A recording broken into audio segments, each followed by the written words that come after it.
It feels like sailing to a foreign country, 5 minutes by boat from the Indian mainland, but for 400 years this tiny island was part of Portugal.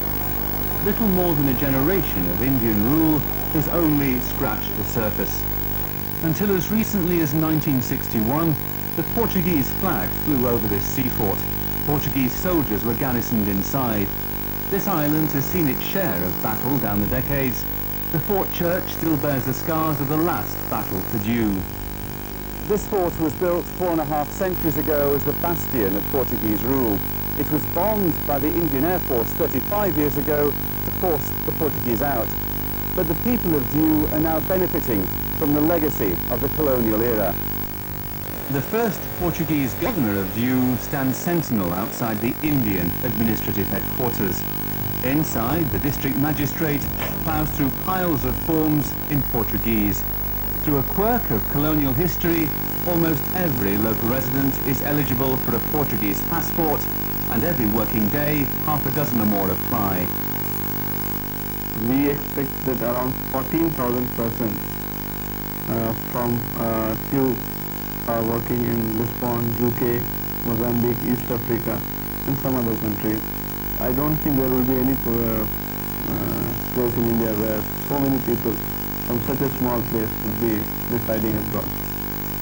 Joyce Almeida and her family are hoping to join the exodus. At school, her 4-year-old daughter, Kimberly, learns English. In the streets, she speaks Gujarati. Once safely home, it's Portuguese. Her parents see to that.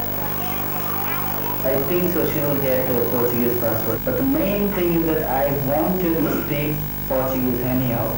That's why she's trained in that way, that she talks to us in Portuguese at home. St. Paul's Roman Catholic Church, built by the colonial power. Evening Mass is held twice a week in the colonial language.